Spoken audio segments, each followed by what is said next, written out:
Coming up on Mountain News this morning, following a Tennessee prison riot earlier this month, several inmates now face additional charges. And healthcare workers started taking patients at Ashland's new UK King's Daughter Emergency Department following years in the making. Dedicated to Eastern and Southern Kentucky, this is WYMT Mountain News this morning. Good morning and a happy Thursday, Mountain family. I'm Amelia Lee here with you on this June 19th. It's 6 o'clock this morning, and it's also time to check on in with meteorologist Megan Dusmall today. Megan, we've had some of those cloudy skies, not a lot of sunshine, but do we have some hope for our first official summer weekend ahead? We do have hope. Now, while we do have a little bit of rain this morning, the weekend is going to be a lot nicer. So let's kind of break into that forecast, starting off with what you can expect rain-wise. We are seeing a little bit of some scattered showers and storms this morning. We'll go up towards Martin County, seeing a little bit of lightning strikes that have happened in the past 15 minutes. We'll go a little bit more towards the west, in between Pulaski and Rockcastle County, seeing a lot more lightning activity this morning. Lightning count 12 in the past 15 minutes. Now, temperatures are sitting in the 60s and 70s in this afternoon. Well, we can expect those low 80s, but as Amelia mentioned, tomorrow is the first day of summer. We're looking at temperatures warming up and a nice break from the rain. Amelia. Several inmates now face charges for their role in a prison riot in Tennessee. It happened earlier this month at a correctional center in Truesdale County. That's just about 50 miles from Nashville. Some of those charges include aggravated riot and robbery. Several inmates left their cells, confronted guards, and took over a prison yard. The prison went on lockdown. One guard and 3 inmates were injured. A grand jury also handed down another indictment not related to these incidents. A verdict was reached yesterday in the second trial of Karen Reed. A jury found her not guilty in the death of her Boston police officer boyfriend, but she was convicted of a lesser drunk driving charge. Reed was accused of striking John O'Keefe with her SUV and leaving him for dead in the snow in 2022.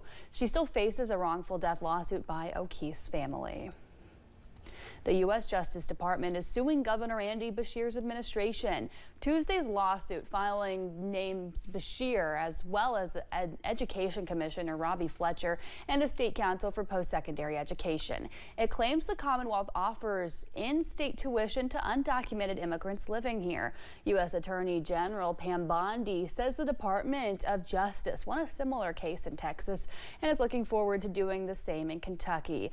In a statement, Governor Beshear's office says they've not yet been served with the lawsuit and that the governor should not be included in this lawsuit, as he has no authority over the matter of tuition. A Southern Kentucky congregation is working to rebuild after the May 16th tornado caused major damage to its church building. The tornado left most of Redeemer Lutheran Church in Somerset in ruins. Dozens of church members are now meeting inside a local funeral home. WYMT's Phil Pendleton has more. In the rebuilding phase after a tornado, it is difficult to know where or really when to begin. Is the insurance company wants us to submit bids, and the contractors wants to know how much the insurance is going to pay. Everyday waiting has meant more possible damage to the church because of exposure to the elements. Trying to keep our patients firm and our attitudes good. But sometimes it's a challenge, I'll be honest with you. Redeemer Lutheran Church has a congregation of about 50 faithful followers and has been on US 27 for many decades. You know, we believe that God is faithful and we're just going to follow in obedience and try to do the right thing.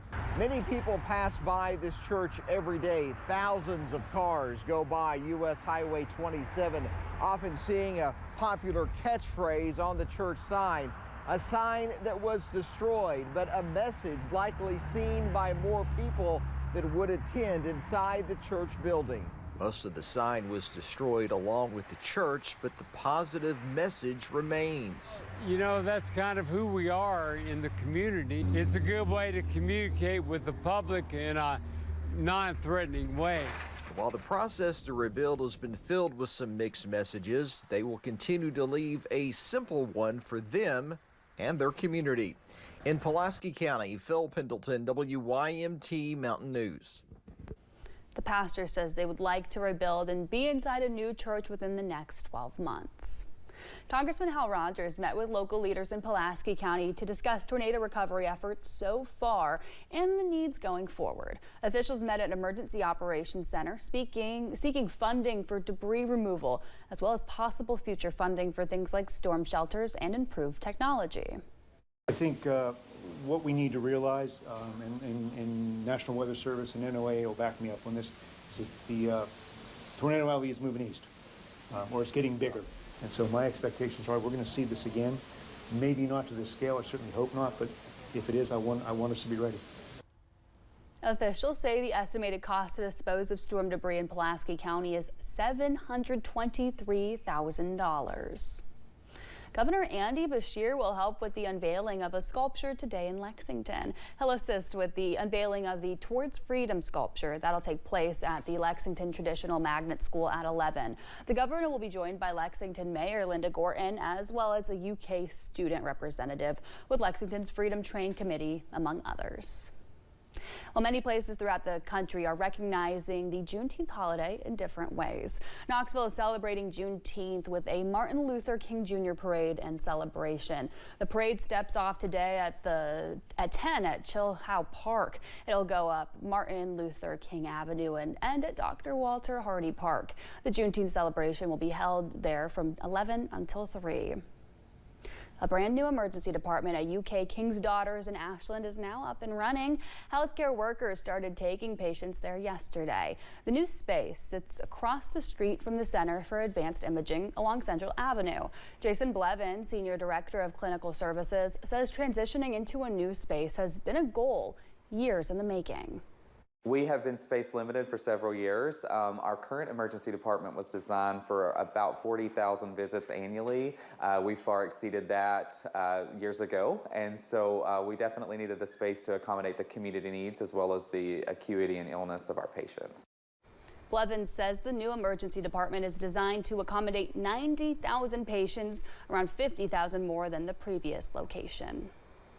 Progress continues on an expansion at the historic Tennessee Theater in Knoxville. Yesterday, crews removed the final layer of bricks from the wall of the theater. The theater's auditorium foyers will eventually be connected to the 612 building that's 2 doors down. Officials say this new space will allow for more concessions and restrooms. The project will cost about $19 million.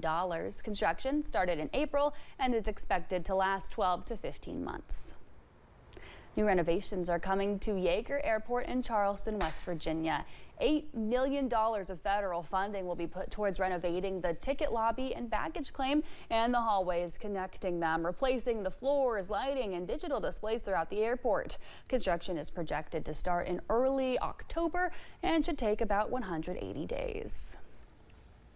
Well, the markets will be closed today for the Juneteenth holiday. Some federal services will not be available and financial institutions will also be closed. All post office locations will be closed today. Juneteenth is the newest U.S. federal holiday commemorating the end of slavery in the United States.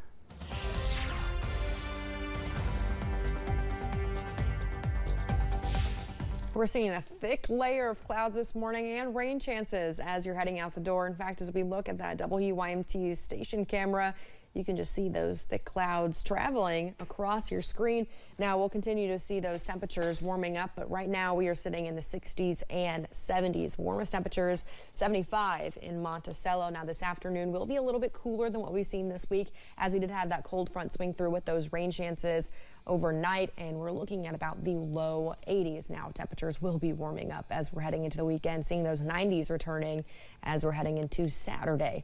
Here's a look at that live pinpoint Doppler radar. You can see those scattered showers and storm chances this morning. The highest chances of seeing some storm activity is between Wayne County, Pulaski County, and Rockcastle County. Amelia. Well, thank you for joining Mountain News this morning at 6:09.